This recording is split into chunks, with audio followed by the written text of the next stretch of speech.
Hello, everybody.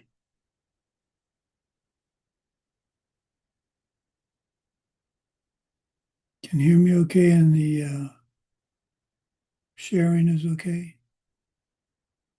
All righty. Well, let's get started. Mike, if you'll do us the honor, please.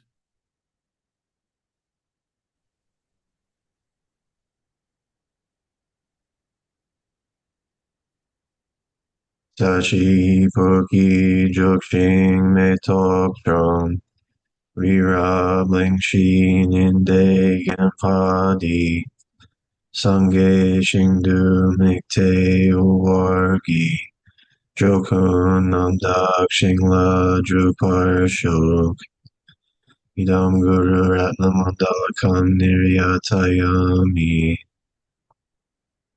I go for refuge until I am enlightened to the Buddha, compassion, knowledge, and strength, the Dharma, the enlightened side of truth, and the Sangha, the community of realized beings. From the virtuous merit I create from the practice of giving with the understanding of emptiness, moral discipline with the understanding of emptiness, patience with the understanding of emptiness, joyous effort with the understanding of emptiness, concentration and wisdom, may I attain the state of a Buddha for the benefit of all living beings. I go for refuge until I am enlightened to the Buddha, compassion, knowledge, and strength, the Dharma, the enlightened side of truth, and the Sangha, the community of realized beings. From the virtuous merit I create from the practice of giving with the understanding of emptiness, moral discipline with the understanding of emptiness, patience with the understanding of emptiness, joyous effort with the understanding of emptiness, concentration and wisdom, may I attain the state of a Buddha for the benefit of all living beings. I go for refuge until I am enlightened to the Buddha, compassion, knowledge, and strength, the Dharma, the enlightened side of truth, and the Sangha, the community of realized beings. From the virtuous merit I create from the practice of giving with the understanding of emptiness, moral discipline with the understanding of emptiness, patience with the understanding of emptiness, joyous effort with the understanding of emptiness, concentration and wisdom, I will attain the state of a Buddha for the benefit of all living beings.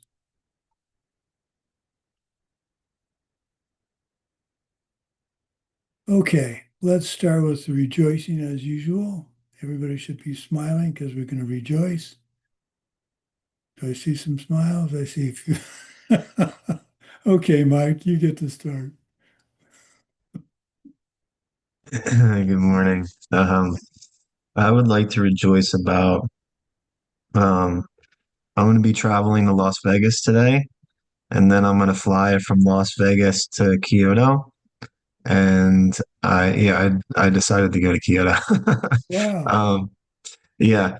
But I want to rejoice that when I was looking for tickets, all of the flights out of Phoenix were like $3,000, and Ouch. like Tucson was like $2,000.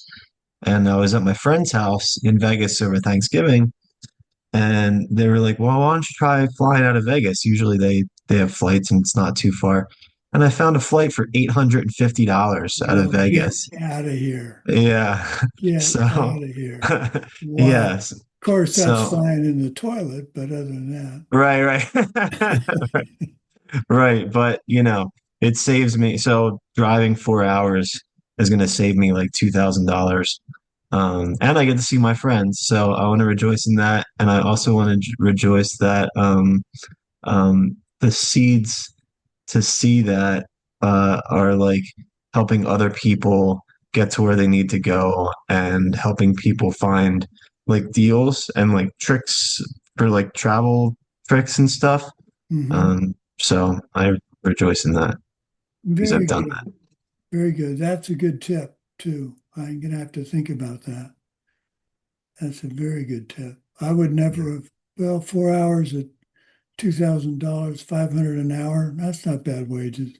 that. I'd be Not at that all. one stick. To Okay, be a Lily, driver. what do you have to rejoice in?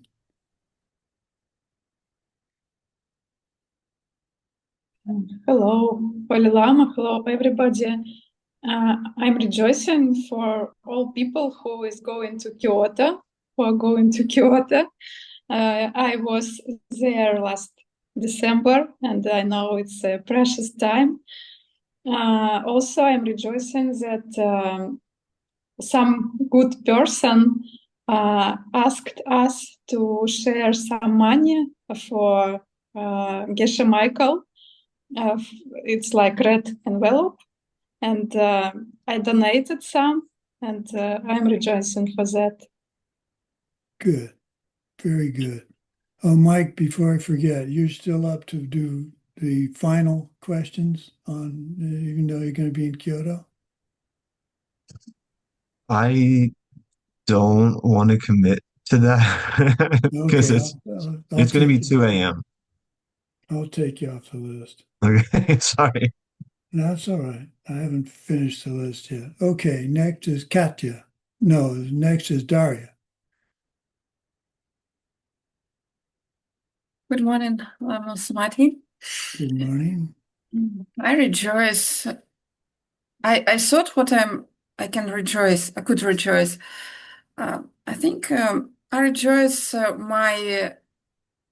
I see how my mental affliction is raised now, and I can try to remember but yes, sometimes I'm irritated, sometimes I'm jealous and do a lot of things, but I tried do every my best. I tried. And today I read some tense. Buddha Shakyamuni said, if you want to see your past life, you need to see your present situation. If you see your future, you can see your present action. And I'm impressed. I was impressed. Yes. Yeah, the past is your present, the present is your future. So Yeah. if you keep that in mind, you'll try very hard to do the right things in this life, that's for sure. Very good. Okay. Ekaterina, what do you have to rejoice in?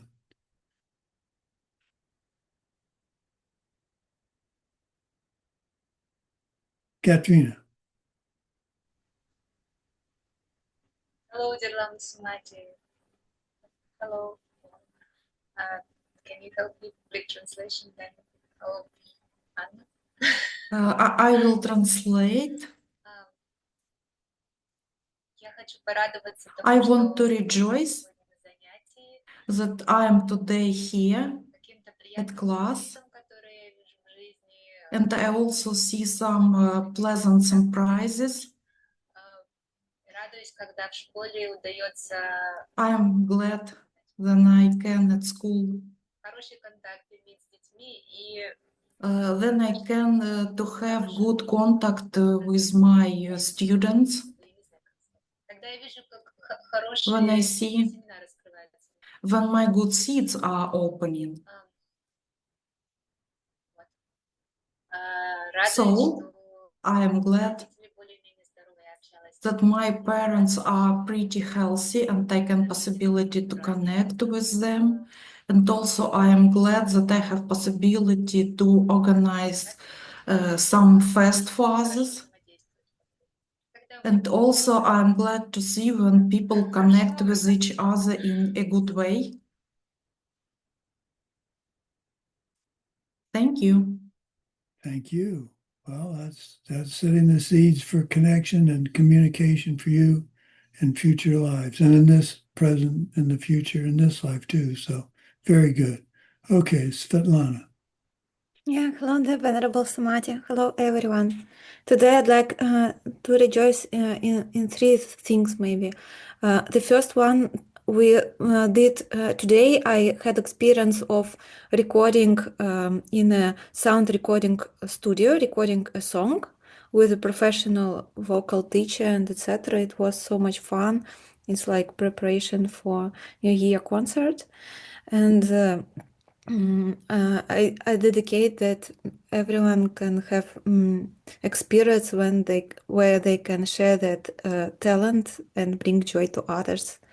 And also I'd like to rejoice that I'm going to Kyoto, and in all warm-heartedness of people around me who are supporting about it, and dedicated that everyone have supporting friends and people in their lives. And yeah, this main this main to rejoicing, I guess. Yeah. Well, very good. So all my students are going to Kyoto and I'm not. What does that say about me? It says I'm out of it.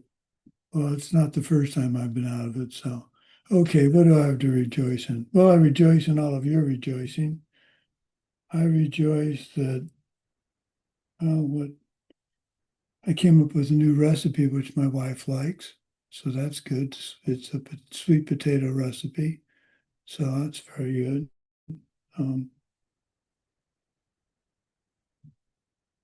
Oh, I'm starting my yoga practice. I've started it, but I'm really going to adhere to it. I hope today there's a exercise and strengthening exercises as well as trying to get my posture back. So that's just going to take dedicating and getting up. I can't decide whether to get up early and do it, or if I put it off till in the middle of the day, I invariably don't get to it. So I think I'm going to have to start doing it when I get out of bed. So, okay, that's about, so I think that's a pretty good rejoicing. Okay, let's get started with class. So, Guide to Bodhisattva's Way of Life, Part 1, Class 10, Perfection of Giving and Ethical Living. And of course, we're going to have review because I know you all love that so much.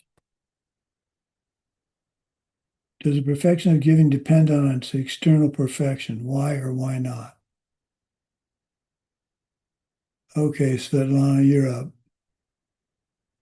It doesn't depend because we still see some poor people who are living in poverty, and if who are living in need, and if Buddha achieved perfection of giving, then everyone should be there should be no need or scarcity. But actually, Buddha achieved perfection of giving, and those people also need to achieve such perfection for themselves, because this perfection relates to one self who is achieving it. Right. Lord Buddha can't affect my karma. It's my karma to be the situation I'm in. So what is the answer? It does not depend on external perfection. There you go. And for the essence of the perfection of giving, then the enlightened beings of the past cannot have perfected giving, which of course they have. Therefore, the perfection of giving is a perfection of the willingness to give, which is also expressed in the ultimate of one's current capability. And it's always to remember, if you give and regret, that's not good. You need to give what you can give without regretting. What is the difference between recollection and watchfulness? Anybody? Lydia, you look like you know the answer. Recollection, as I remember, when we think about three jewels, and watchfulness, it's my ability to understand, am I thinking about this or not? And Okay. Recollection is maintaining the focus on a virtuous object and not skipping around as you would in meditation. And watchfulness examines what is happening with our three doors of expression in the moment. So yeah, you covered that. Thank you very much. Okay, so we're on to class 10. Once we've decided to become a Buddha for the sake of all living beings, in other words, we're doing Bodhisattva activities, we've taken the Bodhisattva vows. In order to achieve it, you take up the practice of the six perfections of the six perfections, which are the activities of Bodhisattva. They're the roadmap. These activities done faithfully and with the correct motivation will force you to see your mind as that of a Buddha. So perfection, we've got the 6 perfections down pretty well, I think. Let's go through the first 2. That's what we covered in today's class. There are 3 broad categories. There's material things, protection. I've added a category, and I have it in red because it's my edition, not scripture. Love and compassion, and then the Dharma. So material things. Oh, I guess we'll go with protection. What happened to me? Well, anyway. This refers to protection from fear, but I include shelter here. I can't even begin to think how someone can fall asleep under a bridge with all the homeless huddled around there. How you could fall asleep not having any kind of protection between you and the next person. I can't conceive of that. Protection, you're willing to capture an insect or a mouse and place them somewhere safe. A good example here is we cleaned up and mouse-proofed and rat-proofed a trailer. An elderly gentleman that worked for the Park Service had helped us tremendously in the early stages of Diamond Mountain. And his trailer was just mice and pack rats were everywhere. It's very unhealthy. So we went in and instead of killing the animals, we trapped them. There's a secret to trapping. When you trap a mouse or a pack rat, you have to take it at least a mile away or it'll just come back to where you trapped it. So this isn't particularly pleasant for the mouse that has a family or the pack rat that has a family, but the alternative is to kill it, which is obviously not a reasonable alternative. The house was infested, which had to be caught and released safely elsewhere. What about termite inspections for a house? By law in Arizona, you can't sell a house without a termite inspection and remediation. So what we do is we did a puja to encourage the termites to leave Carlos's house, and it appears to have worked. So Lydia, with your problem, the only thing we could think of was put them in a box and put them out in the parking. Do you have a parking garage? No. No. Well, let's see. Let's ask the rest of the class. Lydia has a problem with a particular insect. I'm not sure which kind, and she found some larvae, and she didn't want to put them outside in the cold because it would kill them. So, but she doesn't want them in the house. So, anybody have any suggestions? My suggestion was to put them in a nice box and put them in the parking garage, and hopefully it would be cold, but they wouldn't freeze. I don't have a solution. I was thinking if there's some area like what you're saying, like parking garage or like any area of the house that is not like, like an entryway or a patio or like, if you're not leaving them in the house and you're not completely putting them outside, like at least give them a little something, Yeah. or put them by a Yeah. dryer vent or something. Yeah, you don't want to have the insects take over your house, but at the same time, you don't want to kill them. I think if it's a sanitary situation, you need to clean, you need to remove them, and well, I hate to say it, but I think you have to put them outside. Yes, you're killing them, but the worst, it's worse to have them infest the house and endanger your family. So, if you don't mind my asking, what kind of larvae were they?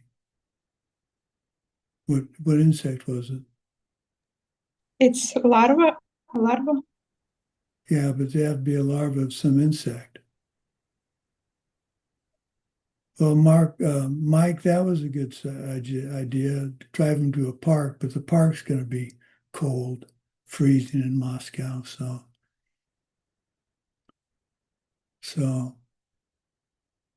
how about, if you put them outside your apartment door, people are going to think you're weird. Those moths. Oh, Hmm. Well, I don't have a put them in with your cotton clothes and let them eat all your clothes. I'm kidding. I'm kidding. What could you do with moths? It's mole in English. Moth has Moth. wings. Yes, flying. Like my wings there, And that's pretty good. and I when don't know it's a where I big came up with that. mole, I can put it out because it's okay for them. But when it's small and it's Oh, I like see. So fly, put them yeah, in a box, let them become moths, and then let them fly away. maybe I'm thinking about it. Or maybe I will just speak with them and they will go. Good luck with that. Okay. So doing a puja,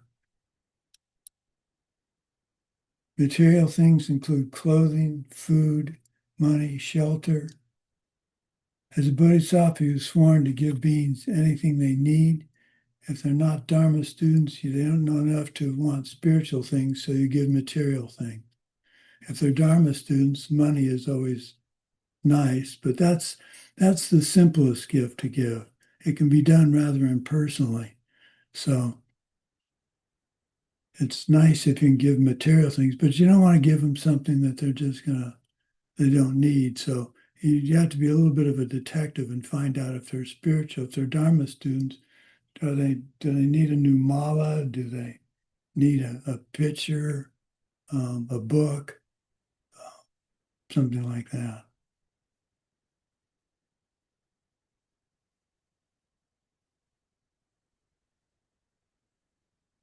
Advice on how much to give and be sure your motivation doesn't result in regret. You give what you have the capacity to give, but the key here is to not give with and have regret. I mean, if you write someone a check for $1,000 and go, oops, I don't have the money, that's not a very good gift. So you need to think through what you're doing and make sure, and not only that, but give something nice. Don't give something just you're trying to get rid of in the sense of, I don't need this anymore. It's of lower quality, so I'll give it to somebody else. That's not a very good gift. I've often told stories about my book and my archival research success. I believe it's no coincidence that I found documents I had no reason to find because I freely gave people what they needed when they asked. For instance, I think the karma for my success with the research was the fact that I went to the trouble to organize all the course readings, student notes, and answer keys into easily searchable PDF files that anybody could search. I also did this for the Tantric series. So any of the students that went through the Tantric series have all the answer keys, questions, everything. They can search easily to find answers when they're studying or when they're teaching. I did that easily, and I give it to anybody who wants it, except obviously the tantric teachings only go to tantra students. Now, does that take a lot of time? Not that much time, but I was thinking of others and making it easier for them. I could have easily have kept it and looked like I was quite wise because I could look stuff up quickly. But instead, I made sure anybody and everybody who wanted it could have it.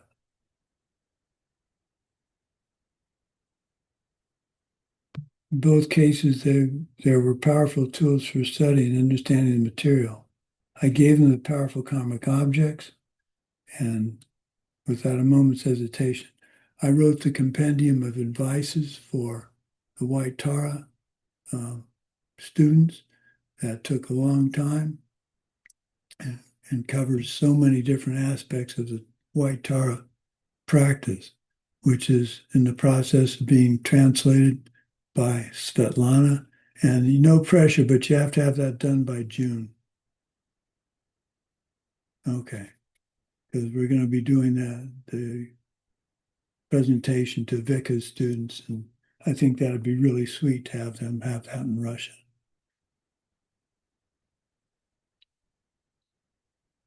Scan books and asking editors. Oh yes, I know in the front of many books it says cannot be reproduced digitally without permission from the author or the publisher.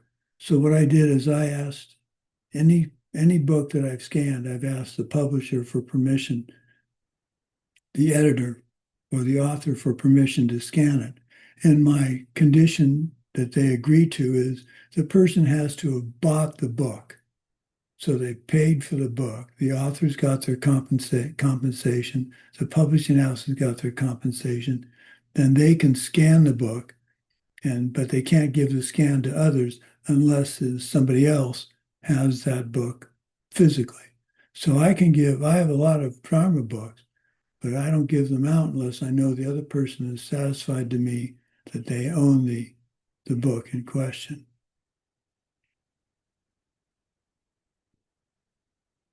So giving the Dharma. This is the ultimate form of giving. Formal classes such as teaching ACI courses.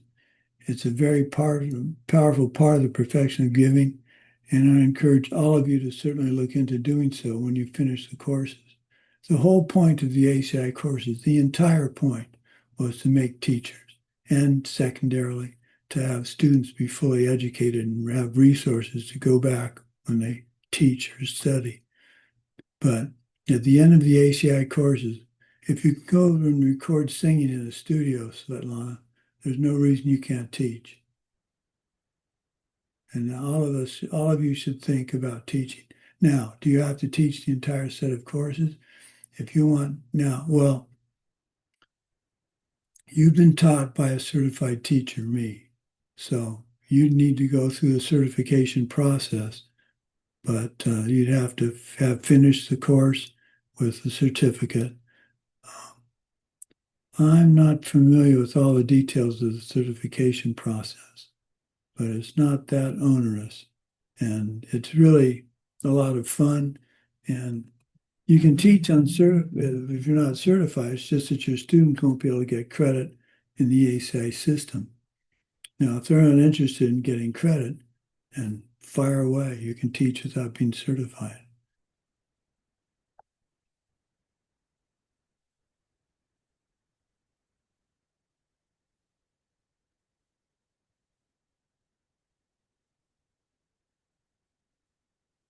What this really refers to is giving realizations into their hearts, because from this they can produce their own protection and ability to give realizations to others. So as I said with the protection cord doesn't protect you. It doesn't save you if you walk out in front of a truck. But it does protect you in reminding you of what is your protection, the Dharma, and your belief in karma and emptiness, and your understanding it's your responsibility. That's the protection.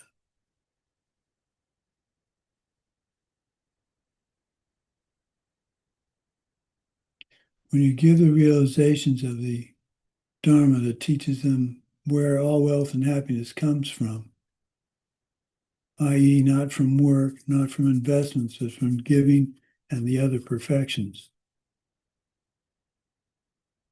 It's an incredibly valuable gift. It doesn't mean you just sit there and wait for money to roll in. The way to get money is to give money. And that sounds so antithesis of how the capitalist system works. But it's karmically, that's the way to get money or health or anything else.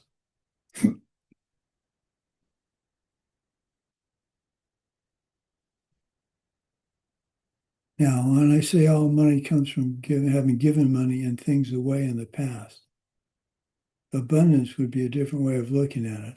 So giving things of value to other people is another place where money comes from.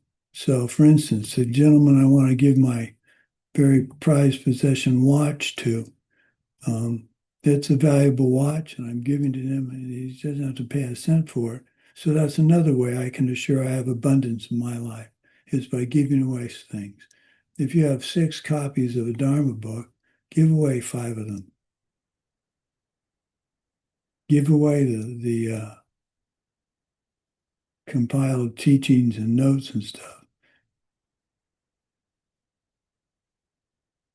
What makes different kinds of giving more powerful than others?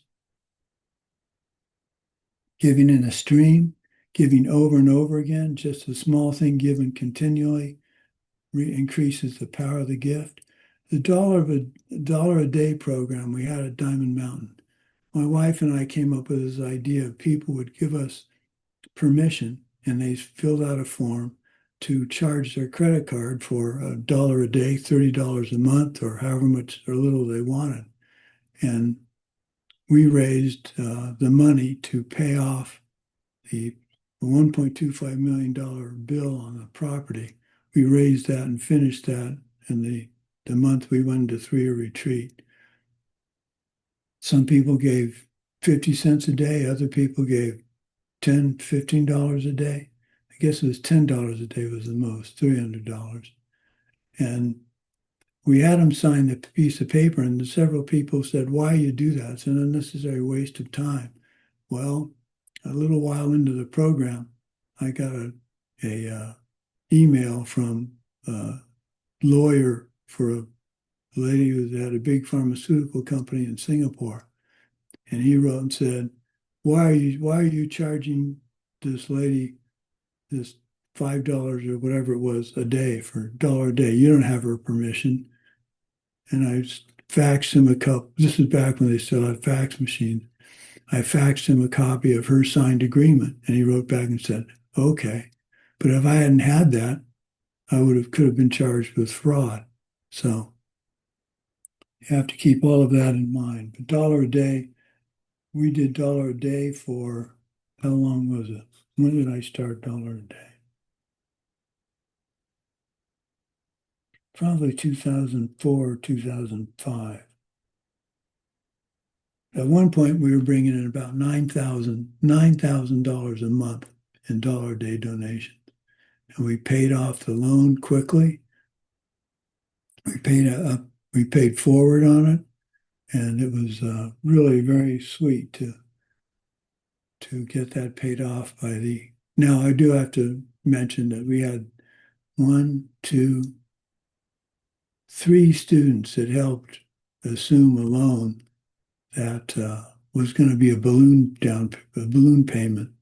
And again, there I made sure to write up a good real estate loan contract, so that if somebody in their family said that it was a bad idea, it was just scamming them, we'd have a legal recourse. Each of those documents said if we missed a payment, they could call the loan. So we never missed a payment.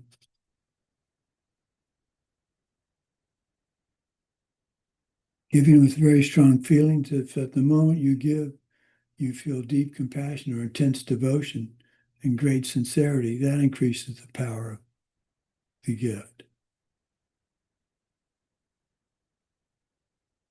The highest motivation is to have the very strong intention to lead that person to enlightenment when you give them something. Like you're cooking at DM, and as you serve the students, you think you're helping them find their way to a teacher in this life. My wife and I cooked or did the salad bar at Diamond Mountain retreats, I think for 3 years, 3 times a year. And each time we did that, we were thinking, we're helping these students get nourishment so they can survive, not survive, so they can enjoy the time at Diamond Mountain. So that was a lot of fun, and it was a great, very powerful. The place I'm getting the most, I think, Dharma credit is the water system at Diamond Mountain. Geshe pointed out to me once that every time someone takes a drink of water at Diamond Mountain, or takes a shower, or goes to the bathroom for that matter, the use of water is because of the water system I built and installed.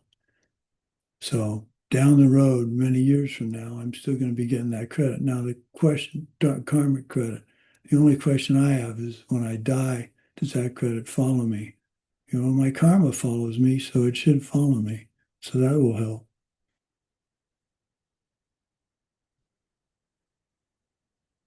And believe it or not, through all the work I did, I never got upset with putting the water system in. It was a lot of hard work, though.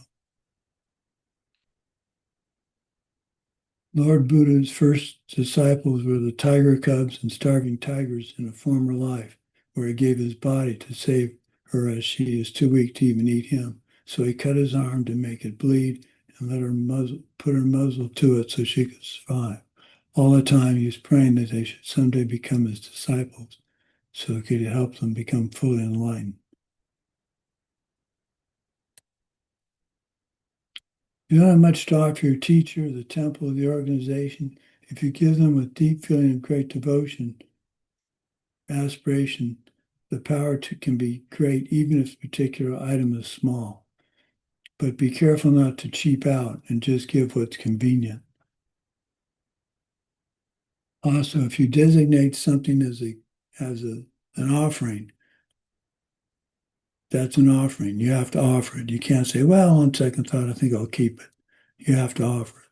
So we have for offerings for soak, we get things from the grocery or I bake them and we put them in a pantry in the house. And that's where the offerings are. Once they're in there, they can't be taken out for domestic needs.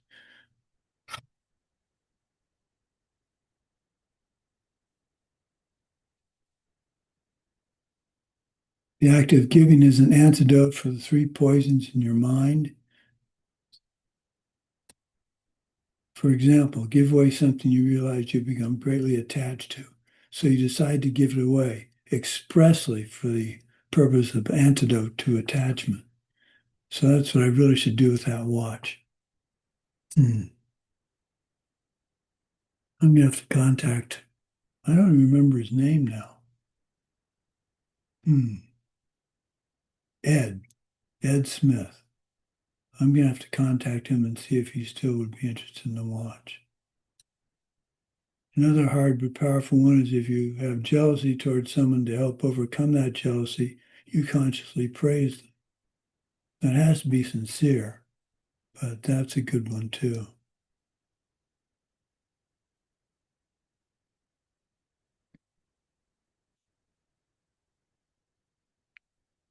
Remembering the good qualities of the powerful object. This could be the three jewels, your lama, etc. Have to be careful not to judge. Geshe Michael talks about Sarame spending 30 grand to make silver cups for the altar, which is several years' food budget to an outsider. To an outsider, this would be disturbing, but the disturbance is because the person would not understand the power of the deed, as the temple and the altar are powerful karmic objects.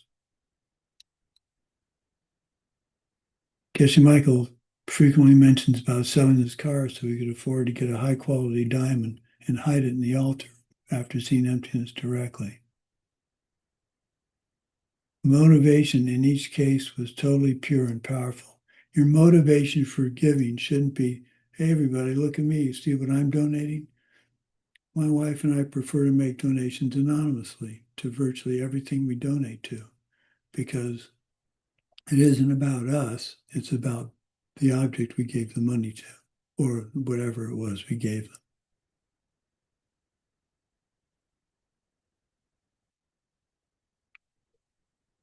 Virtue towards someone who has helped you greatly. Classic example would be your parents, your lama.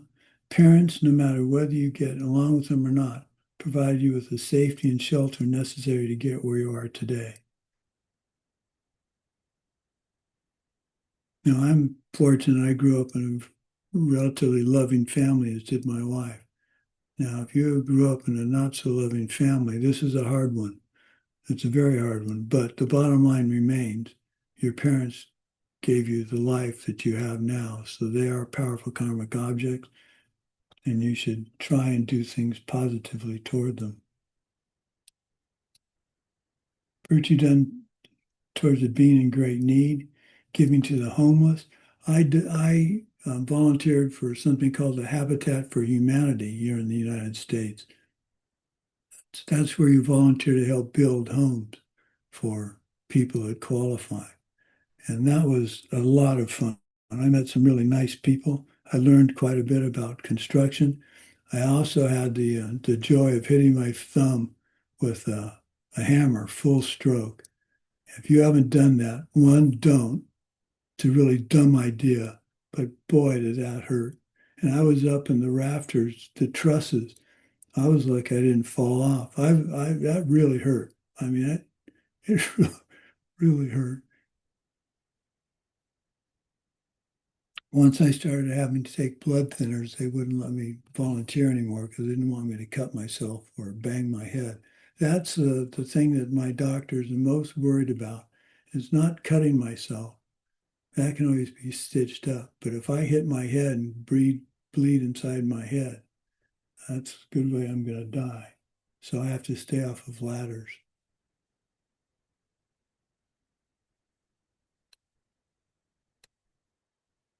How do we prioritize the activity of the perfections?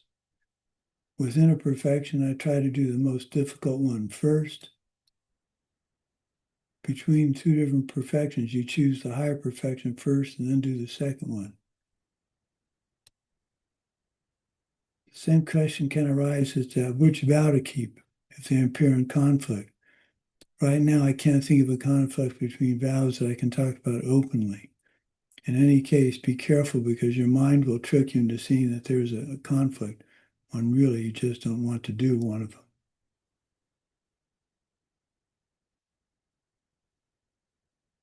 The prioritization considers the power of the object toward which the action is being done.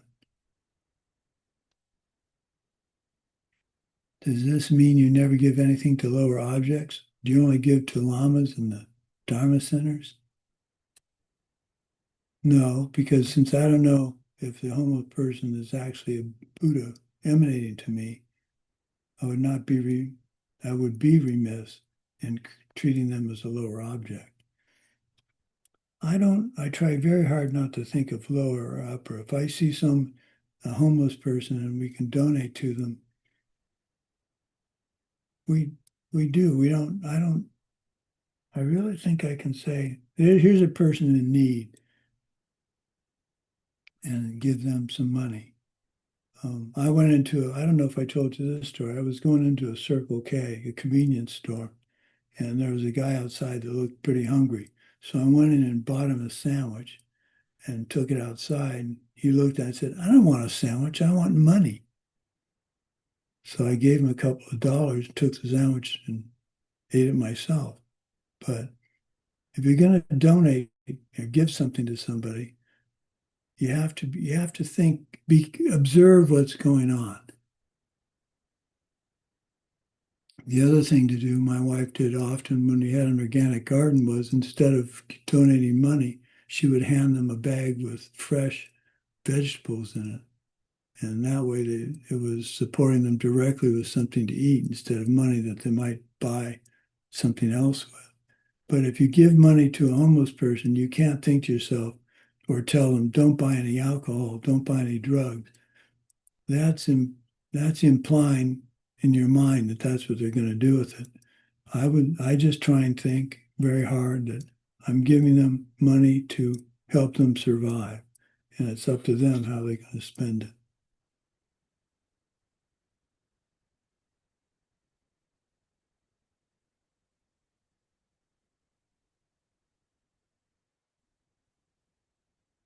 Being aware that you're behaving in the manner your Lama taught you, putting into practice the six perfections and all the Dharma you've been taught. I often was working at Diamond Mountain up near the Lama house, where many of the students would congregate to be near their teachers, the Lama Christian and Geshe Michael. And I would work up there and I'd be digging a ditch or something and they'd come out and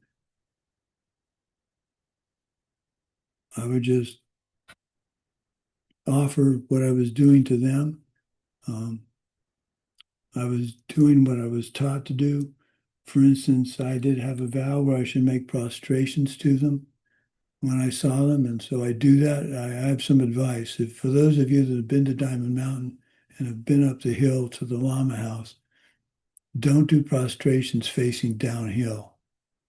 It doesn't work really well. You tend to fall over and embarrass yourself in front of your teacher.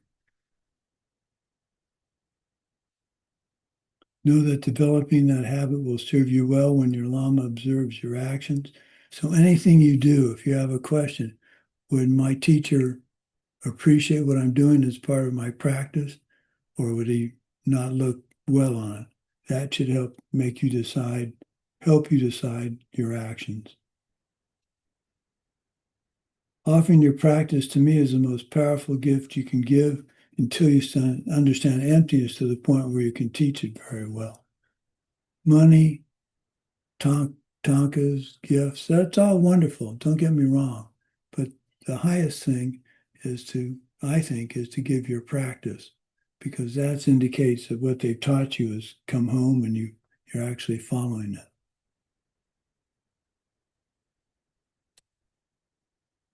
Second perfection is living an ethical life. There are three kinds of ethical behavior, but Master Shantideva seems most interested in the third. They are not mutually exclusive. Keeping your vows, obviously. Undertake deeds that collect good energy. Undertake behavior aimed at liberating sentient beings. And there are three parts to that. Whoops. Throw yourself into helping others.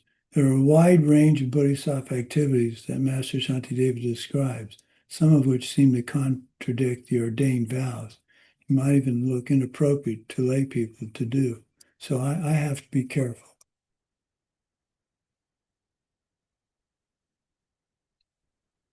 When asked about this, he said, just jump in and do what will benefit others. Most important is to get enlightened yourself so you can help others. So do things that will take you along the path, and as you're going along the path, help others at the same time. So giving to others with wisdom, helping others with wisdom, dedicating that help is helping them and helping you along your path. This requires diligent, careful study, careful prioritizing, constantly watching your own behavior. It certainly does not mean to not attend to the small details. Even the smallest karma good deed or bad deed grows exponentially until they ripen. So picking up that piece of garbage and dedicating it to a clean world for everybody seems trivial. So just walk by it. It's a mess. You don't want to pick that up. Well, that's ignorant. Once you've seen it as trash, you pretty much have to pick it up, in my mind. Attract others to the Dharma is a huge part of morality, not by missionary style of proselytizing or going door to door, but via your own behavior, to show by example. Geshe Michael does this so beautifully by providing teachings and not charging. Easy access to the Dharma is his goal. You put out the bait and reel them in.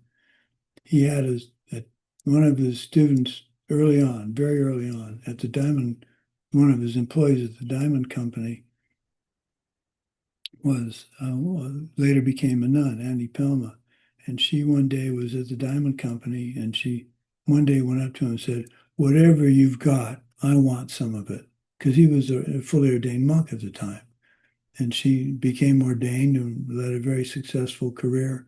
She was actually, and few people know this, she ran a small business that provided all of the photocopying for the various courses at Diamond Mountain, all of it, and didn't charge us a nickel.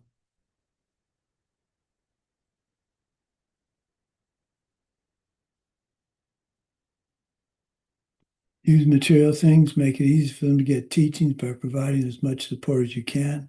Make it easy to travel to your teachings. Share your resources, but be careful. The ordained cannot give their robes to just anyone. Evaluate spiritual capacity. Don't hurt your body. You must take care of your physical needs, those of your family. The act of giving must be responsible. Your commitments must be fulfilled. To me, commitments take priority over many things most people ignore. I have no trouble not doing something for Geshe Michael if I made a commitment to another person and I explain to him why I can't do it. Now, this may not be the smartest thing for me to do, but I feel a commitment made to any of you is very valuable karmically, and I need to honor that. So it hasn't happened very often. And sometimes I'll ask the person I committed to whether or not it's okay for me to do something for Geshe Michael. And of course, they always say yes.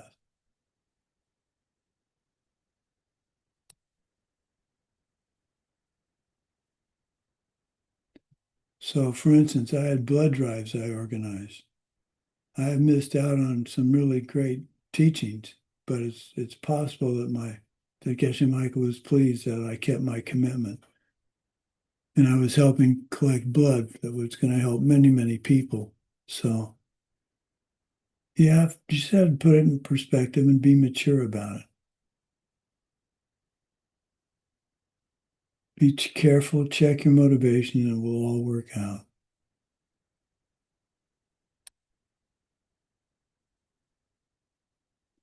Use the Dharma itself. It's important to know that students you should not teach Dharma to because they might disrespect it. That causes negative karma for you and for them. If the student doesn't behave well, then it's inappropriate to teach them. They don't respect you or the Dharma, etc. How do they disrespect the Dharma? Leaving books on the ground, writing, and to me, writing in a book is, I don't do that with any book I've ever owned. I do not highline it, I don't write in it. I may photocopy it and write on the photocopy, but the actual book itself, I never write in. That doesn't make you a bad person if you do. It's just as a habit I've developed, especially Dharma books.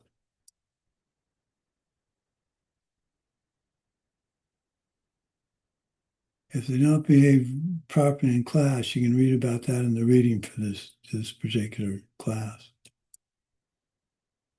The respect is not for me, the teacher, it's towards the Dharma with the teacher as its representative.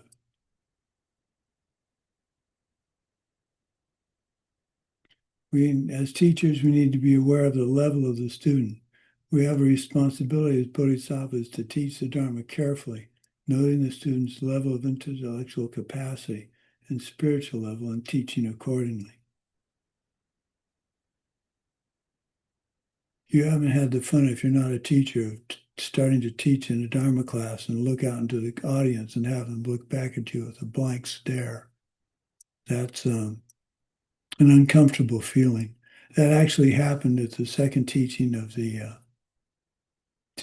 source of all my good we gave in Armenia, because they were getting used to my sense of humor, and we were told that Russians don't usually smile a lot. So the first day or two, we were like, uh-oh, we're in over our head. And then we started getting some smiles and the interaction. So that was just a cultural thing. I think they still don't get my jokes, but not a lot of people do, so I don't hold that against them.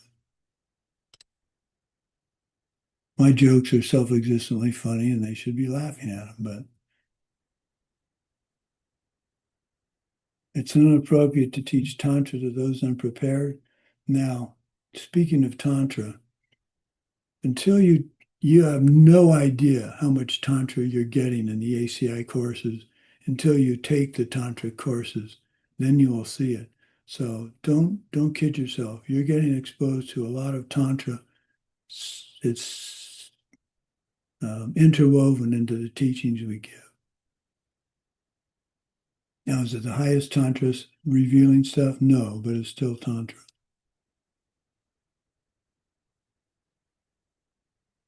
It's inappropriate to teach levels that would turn the student or students off.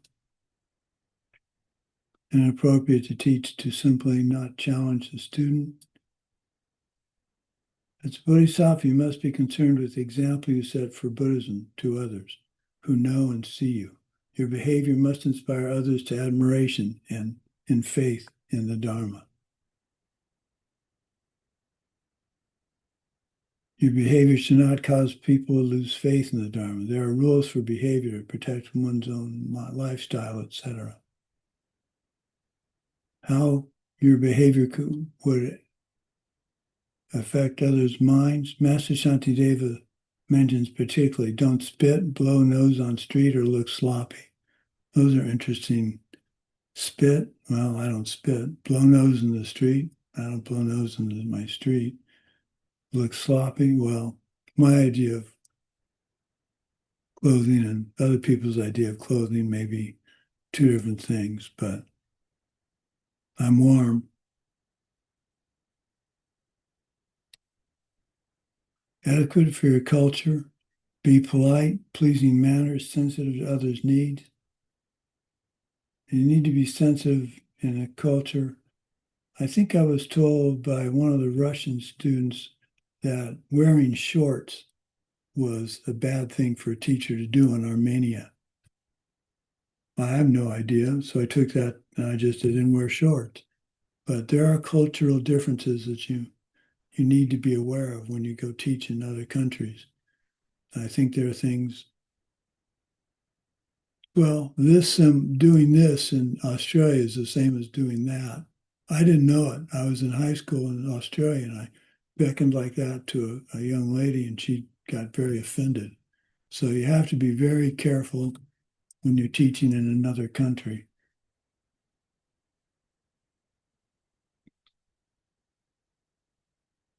How to go to sleep properly. Master Shantideva says, if someone sees you falling asleep, are you sleeping in the right position, trying to emulate the Buddha? It's very powerful. One practice for going to sleep in the open teaching is to imagine you go to sleep with your head in your Lama's lap, like a child in their parents' lap. With all this, what do you do about a defective teacher? Well, defective how? Self-existently?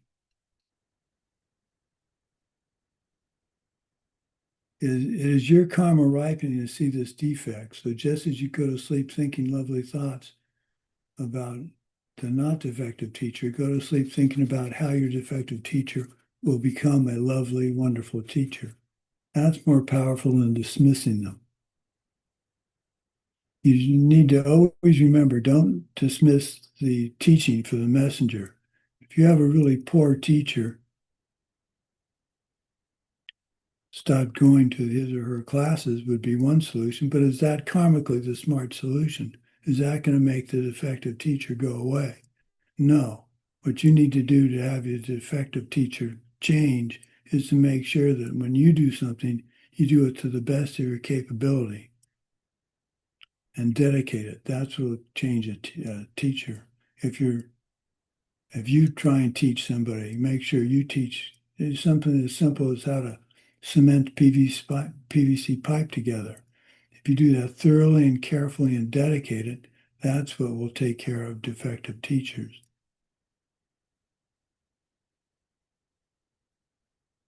I have one student in South Africa that's been to about 4 jobs in 5 years trying to find the perfect job.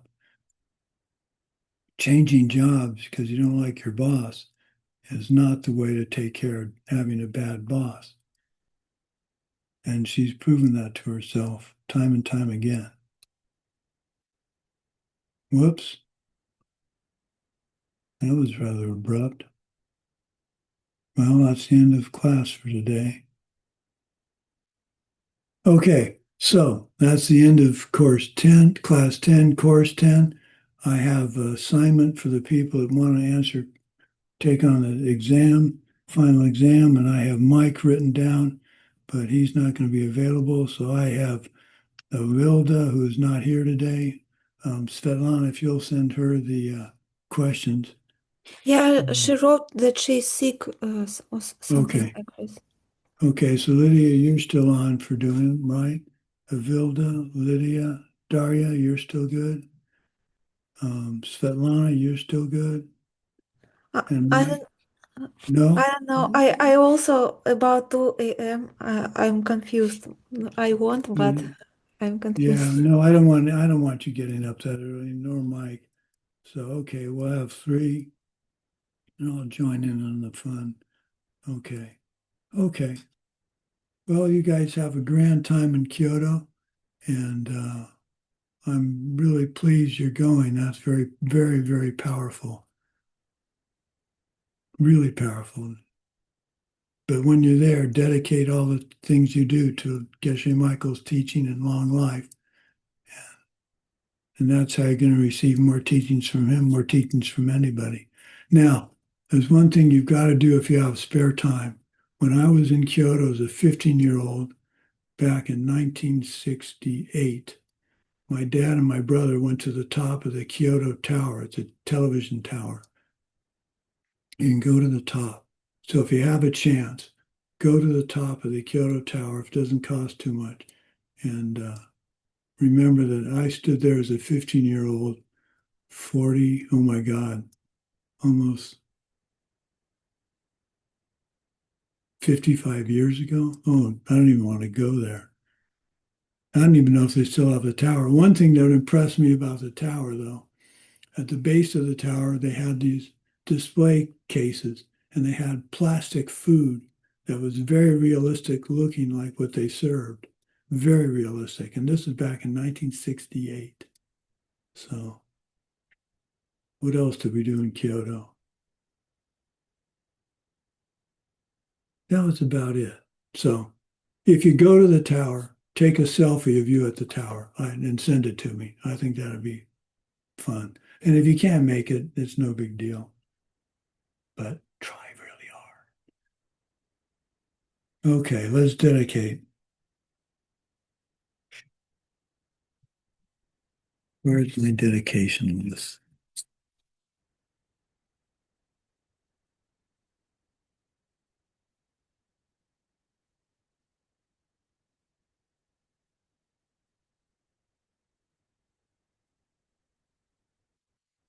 Here we go.